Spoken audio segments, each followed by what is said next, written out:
Então vamos lá. Pessoal, primeiramente, essa live que eu estou fazendo agora com vocês, ela vai abordar, né, três esferas muito importantes da ancoragem esquelética.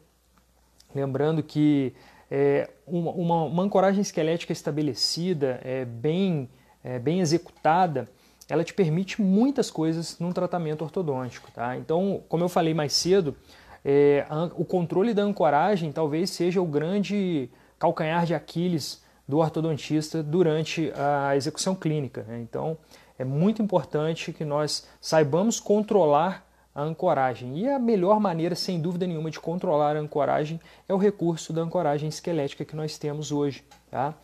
E os mini implantes aí são os principais recursos para ancoragem esquelética, simples. Tá? Eu já começo falando que, apesar da gente trabalhar tanto, e mais cedo eu ainda falei que o sucesso, né, o êxito e a alta taxa de estabilidade, a alta taxa de sucesso com o mini implante, ela é muito semelhante à questão, né, à situação do acidente aéreo, por exemplo. Né? São duas coisas totalmente diferentes, mas que para ocorrer, ela depende de uma série de pequenos fatores. Então a gente sabe que na aviação eles falam isso, né, que um acidente aéreo, para acontecer, não é só um problema, ele precisa de muitos problemas consecutivos para ocorrer um desastre aéreo.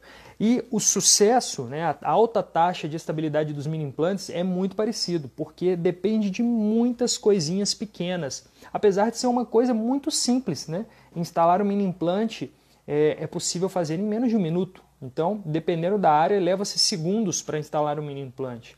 Então é muito simples, vocês podem até acompanhar aqui no meu Instagram, no IGTV ali, tem alguns vídeos de instalação e tudo. É muito rápido.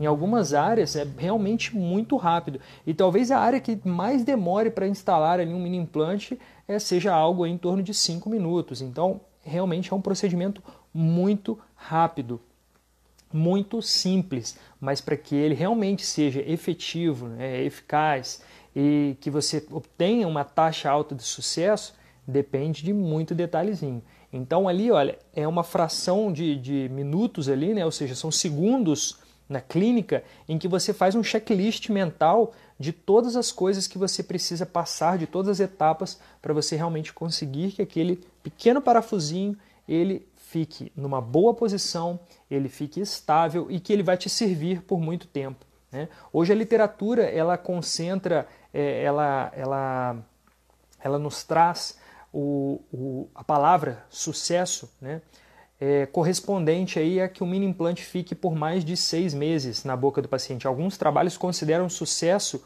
com que ele fique mais de 4 meses. Né? Então, para mim, isso é muito pouco, tá? Porque grande parte das vezes nós vamos precisar que esse mini implante dure mais. Então, é claro, o mini implante não é ósseo integrado, então ele não vai ficar para sempre ali, mas ele deve nos servir enquanto for preciso.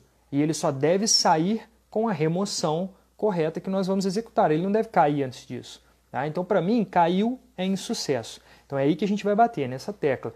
Eu nunca desejo, nunca quero, eu faço de tudo para que o meu mini implante fique 100% ali estável. É claro que a gente tem uma pequena porcentagem de perda que está fora do nosso controle, mas a grande parte disso está sob nosso controle.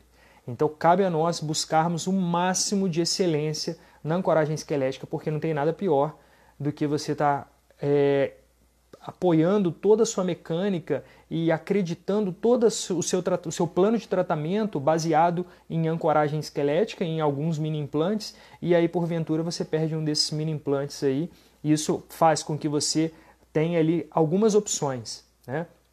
Então você pode recolocar esse mini implante numa outra posição, o que muda muitas das vezes a tua estratégia biomecânica, então você precisa acionar um plano B.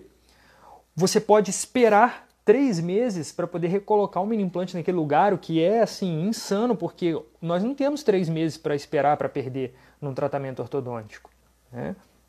Eu não sei vocês, mas eu não cobro mensalidade do meu paciente, eu cobro a empreitada, eu cobro o tratamento fechado. Então eu quero terminar o mais rápido possível. E isso é muito bom para a nossa relação, né, ortodontista-paciente, porque ele não fica com aquele eu não fico com aquela estigma antiga, né, de que o ortodontista fica querendo enrolar para poder ganhar mais mensalidade.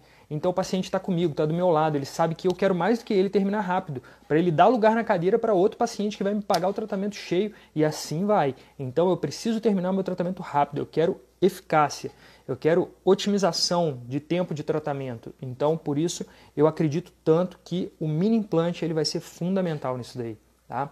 Por isso que nessa live de hoje eu vou falar sobre os 3 maiores erros para que você não cometa nenhum desses erros. Como eu cometi no início, porque eu comecei, sempre quem é pioneiro, né, fala, né, o boi que vai na frente bebe água limpa, né?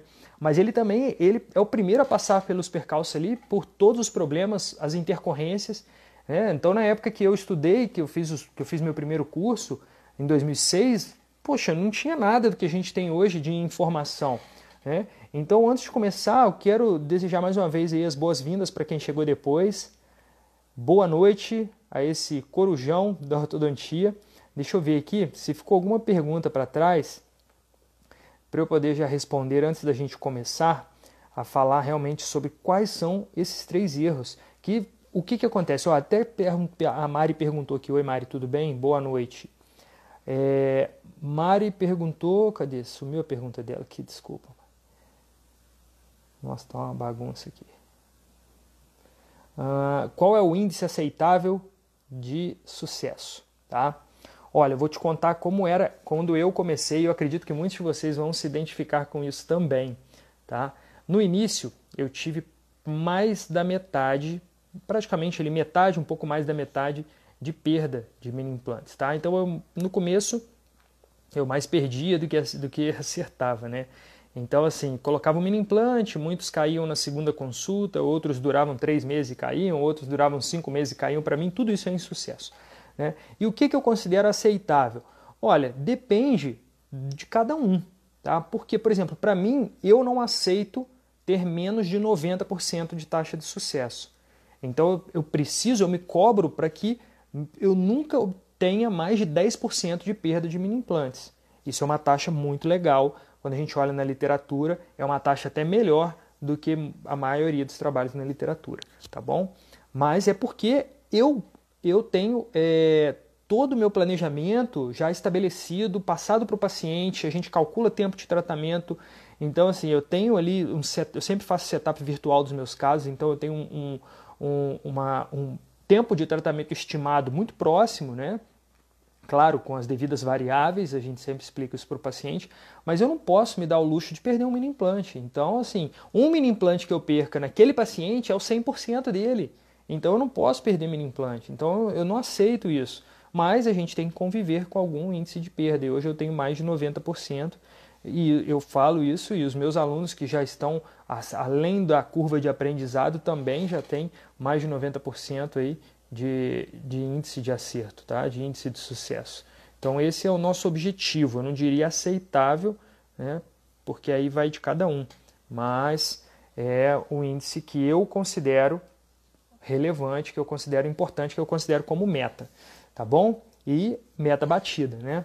Então é isso, olha só. Com certeza você deve estar se perguntando assim, poxa, mas será que eu também vou ter conseguido? Você faz desde 2007, né? Eu fiz o primeiro curso em 2006, comecei a aplicar e instalar mini implantes em 2007, trabalhar com mini implantes em 2007, mas é claro que você também pode chegar nesse nível, não precisa tantos anos, não é a quantidade de anos trabalhando com isso que vai te fazer chegar lá, entendeu? Então assim, quando eu fui a Taiwan estudar com Chris Chang, e o grande nome dos extraalveolares no mundo, né, é o extraalveolar que foi criado em Taiwan pelo John Lin, que é o professor, que é o mestre, digamos assim, do Chris Chang. E o Chris Chang fala, olha, você vai precisar de 21 mini implantes instalados para conseguir chegar no mesmo nível, né, que ele mostra lá também mais de 90%. Né? E assim, experimentando, né, desenvolvendo, durante todo o período que eu passei desenvolvendo o meu método e tudo, eu falo para o aluno o seguinte, olha, 11, o nosso número que a gente trabalha no método, Mari, é 11. Tá? 11 mini implantes já vai ser o suficiente para que você consiga ter ali 90% ou mais de taxa de estabilidade. Claro que não é só fazer, é aplicar os pequenos detalhes. Muitos detalhes vão ser falados hoje aqui, vão ser falados agora nessa live, tá? Então eu estou ali só monitorando a hora porque a gente tem pouco mais aí de exatos 20 minutos para poder falar sobre esses 3 erros, tá bom? Que foram fundamentais. Eu acho que é o que mais destravou o meu progresso de sucesso nos mini implantes foi quando realmente eu percebi essas 3 esferas, né, esses 3 principais erros. Eu diria que não são nem 3 erros, são 3 grupos de erros, porque dentro disso, dentro de cada erro, existem muitas coisas que nós devemos evitar, ou seja, muitos pequenos erros cometidos que vão gerar esses erros grandes. Tá? Então é como se nós tivéssemos aí 3 grandes grupos, né? E aí dentro de cada grupo nós temos vários errinhos que quando você vai cometendo vários desses errinhos isso se soma e com certeza absoluta, tem gente que não leva isso a sério, mas vai por mim, isso é fundamental, isso vai minar a tua taxa de sucesso. Então não adianta você querer só fazer, repetir, instalar, isso é muito importante, mas essa repetição, esse progresso, você realmente fazer, você tem que estar seguindo esses passos, tem que estar fazendo esse checklist na tua cabeça ali, no planejamento, na instalação e depois, tá bom? Então isso é muito importante, beleza?